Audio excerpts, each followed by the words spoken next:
జై శ్రీ గణేష. మనం మహాభారతం చెప్పుకుంటున్నాం. ఎంతవరకు వచ్చాము? పాండవులు కామ్యకవనంలో ఉన్నారు కదా. కామ్యకవనంలో ఉన్న వీళ్ళ దగ్గరికి మరొకసారి వస్తాడు మార్కండేయ మహర్షి. రాగానే ధర్మరాజు చేయాల్సినటువంటి మర్యాదలన్నీ చేసి మార్కండేయుడితో ఇలా అంటాడు, చూసావా మాకు ఎన్ని కష్టాలు వచ్చాయో, ఏం పాపం చేశామో, పాపాత్ముడైనటువంటి దుర్యోధనుడు అన్ని సుఖాలు అనుభవిస్తున్నాడు, ధర్మాన్ని నమ్ముకున్నందుకు నేను నా తమ్ముళ్ళు ద్రౌపది ఇంత కష్టపడుతున్నాం అంటాడు.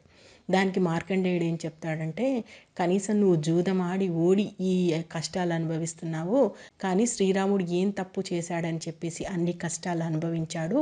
ఒక్కసారి నీకు శ్రీరామ గాథ చెప్తా విను, నీలో ఉన్న భయాలన్నీ పోతాయని చెప్పేసి రామాయణం అంతా చెప్తాడు. ఇప్పుడు నేను రామాయణం ఒకటి స్కిప్ చేస్తున్నాను, ఎందుకంటే మళ్ళీ రామాయణం చెప్పాలంటే ఒక 8 months టైం దానికే పడుతుంది. కాబట్టి మొత్తం మహాభారతంలో ఈ ఒక్క రామాయణం మాత్రం స్కిప్ చేస్తున్నాను నేను. మనం మహాభారతం అయిపోయినాక రామాయణం చెప్పుకుందాం.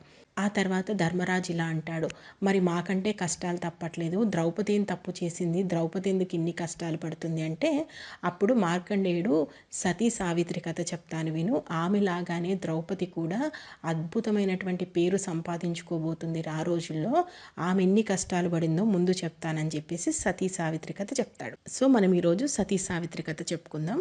మద్రదేశంలో అశ్వపతి అని ఒక రాజు ఉంటాడు. ఈ రాజుకు ఎన్ని సంవత్సరాలైనా సంతానం లేకపోవడంతో సావిత్రిదేవి దీక్ష చేస్తాడు. సావిత్రిదేవి ప్రత్యక్షమై ఏం వరం కావాలి అన్నప్పుడు, నాకు ఒక కొడుకు కావాలి అంటాడు. కొడుకు కాదు కానీ నేను కూతుర్నిస్తాను, ఆమె నీ వంశగౌరవాన్ని నిలబెట్టడమే కాదు, ఆమె పుణ్యం వల్ల నీకు 100 మంది కొడుకులు కూడా పుడతారు అని చెప్పేసి వరమిస్తుంది. ఇక అప్పటి నుంచి అశ్వపతి సావిత్రిని ఎంతో గారాభంగా పెంచుకుంటూ ఉంటాడు. ఇది ఇలా జరుగుతూ ఉంటే ఆమె వయసుకు వస్తున్న కొద్దీ సాల్వరాజు అయినటువంటి సత్యవతుడి గురించి ఆ నోట ఈ నోట విని ఆమెకు తెలియకుండానే సత్యవతుని ఇష్టపడుతూ ఉంటుంది. అయితే ఒకరోజు వీళ్ళింటికి నారదుడు వస్తాడు. నారదుడు వచ్చి అశ్వపతిని, ఏంటి ఇన్ని రోజులైంది, ఇంకా కూతురు పెళ్ళిడికి వచ్చింది కదా, పెళ్లి చేయవా అన్నప్పుడు అశ్వపతి సావిత్రిని దగ్గరికి పిలుచుకొని, అమ్మ నీ మనసులో ఎవరైనా ఉన్నారా, లేదా స్వయంవరం ఏర్పాటు చేయమంటావా అని అడుగుతాడు. ఆ రోజుల్లో ఖచ్చితంగా అమ్మాయి అనుమతి లేకుండా మాత్రం పెళ్లి చేసేవారు కాదు. సో ఇప్పుడు సావిత్రి ఏమంటదంటే, సిగ్గుపడుతూ నేను ఇలా సత్యవతుడిని ఇష్టపడ్డాను అన్నప్పుడు అశ్వపతి ఏమంటాడంటే, ఈ ఈ సత్యవతుడు ఎవరంటే సాల్వదేశం రాజు అయినటువంటి దుమ్యత్సేనుడి కొడుకు. అయితే దుమ్యత్సేనుడు అప్పటికే వాళ్ళ రాజ్యం పోగొట్టుకొని అడవిలో ఉంటాడు. అంటే ఇప్పుడు సత్యవతుడు అడవిలో ఉన్నాడు, అడవిలో కందమూలాలు తింటూ ఇప్పుడు అక్కడ అలా బ్రతుకుతున్నారు. దాంతో అశ్వపతి ఏమంటాడంటే, వాళ్ళు రాజ్యం పోగొట్టుకొని అడవుల్లో ఉన్నారు కదా తల్లి, అలాంటివన్నీ చేసుకొని నువ్వేం సుఖపడతావు అన్నప్పుడు సావిత్రి ఏమంటదంటే, కష్టమైన సుఖమైన ఇష్టపడ్డ వాడి దగ్గర ఉండడమే మంచిది కదా, నేను అతన్నే పెళ్లి చేసుకుంటాను అంటది. దాంతో అశ్వపతి సరే అంటాడు. అయితే నారదముని ఏం చెప్తాడంటే, నీకు దైవరహస్యం చెప్తున్నాను విను, అతడు చాలా అద్భుతమైనటువంటి వాడు, అంటే శక్తియుక్తుల్లో కానీ దాన ధర్మాల్లో కానీ భయభక్తుల్లో కానీ అతడు ఎందులో కూడా తక్కువ కాదు. అయితే అతనికి ఆయుష్ మాత్రం లేదు, పెళ్ళైన సంవత్సరానికే అతడు చనిపోతాడు అని చెప్పేసి నారదుడు చెప్తాడు. దాంతో అశ్వపతి విపరీతంగా భయపడిపోయి ఎట్టి పరిస్థితుల్లోనూ నేను పెళ్లి చేయను అని చెప్పేసి భీష్మించు కూర్చుంటాడు. అయితే సావిత్రి ఏమంటదంటే, ఒకరిని ఇష్టపడి ఒకరిని మనసులో పెట్టుకొని మరొకరిని పెళ్లి చేసుకోవడం కంటే ద్రోహం ఇంకొకటి లేదు, కష్టమైన సుఖమైన ఏదైనా సరే ఆ భగవంతునే నమ్ముతాను నేను, దయచేసి పెళ్లి చేయండి నాన్న అని చెప్పేసి అడిగినప్పుడు ఇంకా నారదుడు కూడా ఏమంటాడంటే, ఏమో ఈమె పుణ్యఫలం వల్ల అతడు బ్రతికిపోతాడేమో, పెళ్లి చేయండి అని చెప్పేసి నారదుడు కూడా అంటాడు. ఇక నారదుడు కూడా చెప్పడంతో అశ్వపతి సరే అని చెప్తాడు. అక్కడ అడవిలో ఉన్నటువంటి సాల్వరాజు దగ్గరికి వెళ్తాడు. అలా అడవిలో ఉన్నటువంటి సాల్వరాజు దగ్గరికి వెళ్తాడు. వీళ్ళిద్దరు కాసేపు మాట్లాడుకున్న తర్వాత ఇద్దరికి పెళ్లి చేయాలని నిశ్చయానికి వస్తారు, పెళ్లి చేస్తారు. ఇక పెళ్ళైనప్పటి నుంచి సావిత్రి సత్యవతుడు చాలా అన్యోన్యంగా ఉంటారు. ఈమె అడవిలో ఉన్నా కూడా చాలా సంతోషంగా ఉంటుంది. అయితే సావిత్రికి 1 సంవత్సరం తర్వాత సత్యవతుడు చనిపోతాడన్న విషయం ముందే తెలుసు కాబట్టి ఈమె 1 సంవత్సరం నుంచే సౌభాగ్య వ్రతం చేస్తుంటుంది. చివరి రోజులైనటువంటి 3 రోజులు మాత్రం కఠిన ఉపవాస దీక్షలో ఉంటుంది. దీంతో ఏ రోజైతే సత్యవతుడు చనిపోతాడంటాడో ఆ రోజు ఈమె ఏం చేస్తుందంటే, నేను కూడా నీతో పాటు అడవికి వస్తానని చెప్పేసి సత్యవతుడితో పాటు అడవికి వెళ్తుంది. ఓవైపు భర్తతో సంతోషంగా కాలం గడుపుతూ మరో మనసులో మాత్రం విపరీతమైనటువంటి బాధలో ఉంటుంది. ఇంతలో సాయంత్రం వేళలో సత్యవతుడు ఉన్నట్టు ఉండి ఒళ్ళంతా చెమటలతో కింద పడిపోతాడు. అతడు కింద పడిపోగానే ప్రళయాగ్నిలాగా ప్రకాశిస్తూ ఒక వ్యక్తి వచ్చి ఆమె ముందు నిల్చుంటాడు. ఆమె అతన్ని అడుగుతుంది, మీరెవరు అని అడిగినప్పుడు, నేను యమధర్మరాజుని, నువ్వు చేసినటువంటి నోము పుణ్యం వల్ల నేను నీకు కనిపిస్తున్నాను, నేను నీ భర్త ప్రాణాలు తీసుకెళ్ళడానికి వచ్చాను, ఇక నువ్వు బాధపడకు, ఇతడు ఖచ్చితంగా పుణ్యలోకాలకే వెళ్తాడు అని చెప్తుంది. అయితే సావిత్రి మాత్రం ససేమిరా అని చెప్పేసి తన భర్త దేహాన్ని భద్రంగా ఒక దగ్గర ఉంచి యముణ్ణి ఫాలో అవుతూ వెళ్తుంటుంది. ఎంతలా అంటే సముద్రాలు దాటుతుంటారు, అడవులు దాటుతుంటారు, ఎన్ని అంటే ఇలా ఎన్ని కష్టాలు ఎన్ని దాటుతున్నా కూడా ఆమె శరీరం మొత్తం చెమటలైపోయి రక్తం కారుతుంటుంది. అయినా కూడా యముడు వెంటనే అనుసరిస్తూ వెళ్తుంటుంది. దీంతో ఆమెను చూసి అతనికే బాధ అనిపించి, సరే ఒక పని చెయ్యి, నీ భర్త ప్రాణాలు తప్ప ఇంకేమైనా కోరుకో అంటది.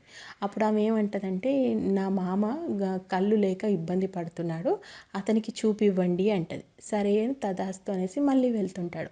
మళ్ళీ ఆమె వెంట పడుతుంది. అసలు యముని విపరీతంగా ప్రాధేయపడుతూ వెళ్తుంటుంది. నీకంటే గొప్పవాడు ఎవరున్నారయ్యా, నువ్వు అందరినీ సమానంగా చూస్తావు కాబట్టి నిన్ను సమవర్తి అంటారు, భూతకోటిని నువ్వు అణిచివేస్తావు కాబట్టి నిన్ను యముడు అంటారు, నువ్వు కల్మషాన్ని నాశనం చేసేవాడు కాబట్టి నిన్ను శమనుడు అంటారు, నువ్వే దయతలచకపోతే నన్నెవరు దయ చూస్తారు అంటే, ఇంకా సరే అని చెప్పేసి నీ భర్త ప్రాణం తప్ప ఇంకేదైనా కోరుకో అంటే, అప్పుడు అంటే నా తండ్రి కొడుకులు లేక వంశం నిలబెట్టే వాళ్ళు లేక ఇబ్బంది పడుతున్నారు కాబట్టి నా తల్లికి 100 మంది కొడుకులను ఇవ్వు అంటాడు.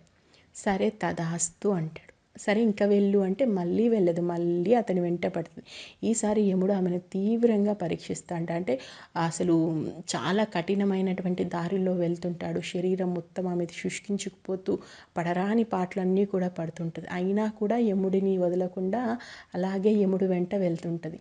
ఇక మళ్ళీ ఈసారి అతనికి జాలి కలిగి, నీ భర్త ప్రాణాలు తప్ప ఇంకేదైనా కోరుకో అంటాడు. అప్పుడు ఆమె ఏమంటదంటే, నా మామ రాజ్యం లేక ఇబ్బంది పడుతున్నాడు కాబట్టి నా అత్తింటి వారికి వాళ్ళ రాజ్యాన్ని తిరిగి వాళ్ళకి అప్పచెప్పండి అంటది. సరే అని చెప్పేసి ఇకనైనా వెళ్ళు అంటే ఇక వెళ్ళదు. ఆమె ఎంత మొండిగా ఉంటుంది అంటే, ఈ చావైనా బ్రతుకైనా ఇక నా భర్తతోనే అన్నట్టుగా ఆమె అలాగే యమధర్మరాజుని ఫాలో అవుతూ వెళ్తూ ఉంటుంది. ఇలా వెళ్తూ వెళ్తూ ఆమె పూర్తిగా శుష్కించిపోయి ఆమె శరీరం ఇంకా కదలడానికి వీలు లేనటువంటి ప్రాంతంలో కూడా ఆమె మెల్లగా మెల్లగా మెల్లగా మెల్లగా అలాగే వెళ్తూ ఉండడంతో ఈసారి యముడికి ఆమె మీద విపరీతమైనటువంటి జాలి పుట్టి, సరే ఏదైనా కోరిక కోరుకో అంటాడు. ఈసారి భర్త ప్రాణాలు తప్ప అనేటువంటి మాట అనకపోవడంతో ఆమె వెంటనే సంతోషించి, నాకేమీ వద్దు, నా భర్త ప్రాణాలు మాత్రమే ఇవ్వండి అని కోరుకుంటుంది. సో అలా సత్యవతుడు బ్రతుకుతాడు. సత్యవతుడు లేచి వెంటనే సావిత్రి అంటాడు, ఏదో జరిగింది, నాకేదో కలకన్నట్టుగా అనిపించింది, ఎవరో వచ్చారు, నన్ను ఎవరో తీసుకెళ్తున్నారు అన్నట్టుగా అనిపించింది అంటే, సరే ముందైతే మనం ఇంటికి వెళ్తాం పదండి, ఇంటి దగ్గర అత్తమామలు ఎదురు చూస్తుంటారు అని చెప్పేసి వాళ్ళ ఇంటికి వచ్చేసిన తర్వాత అప్పటికే తన మామకి కళ్ళు వచ్చి ఉంటాయి. ఇక వచ్చిన తర్వాత సావిత్రి జరిగిందంతా చెప్తుంది. కొన్ని రోజులకే సాల్వ దేశంలో ఎవరైతే వీళ్ళ శత్రువులు ఉన్నారో వాళ్ళందరూ కూడా చనిపోతారు. రాజ్యం తిరిగి ఇతనికి అప్పచెప్పడానికి అంటే సత్యవతుడికి అప్పచెప్పడానికి మిగతా వాళ్ళందరూ కూడా వస్తారు. దాంతో సత్యవతుడు తండ్రి మహారాజు అవుతాడు, సత్యవతుడు యువరాజు అవుతాడు. ఆ తర్వాత సావిత్రి తల్లి 100 మంది కుమారుల్ని కంటది. సో ఈ కథ అంతా కూడా మార్కండేయుడు చెప్పి, చూసావు కదా సావిత్రి ఎన్ని కష్టాలు పడిందో, అలాగే ద్రౌపది కూడా రేపటి రోజున అందరూ చెప్పుకునేంత గొప్పగా ఎదుగుతుంది, నువ్వు ద్రౌపది గురించి ఏమీ కూడా కంగారు పడకు అని చెప్పేసి ఈ కొన్ని మంచి మాటలు చెప్పేసి మార్కండేయుడు వెళ్ళిపోతాడు. ఇది ఇక్కడ పాండవుల దగ్గర జరుగుతుంది.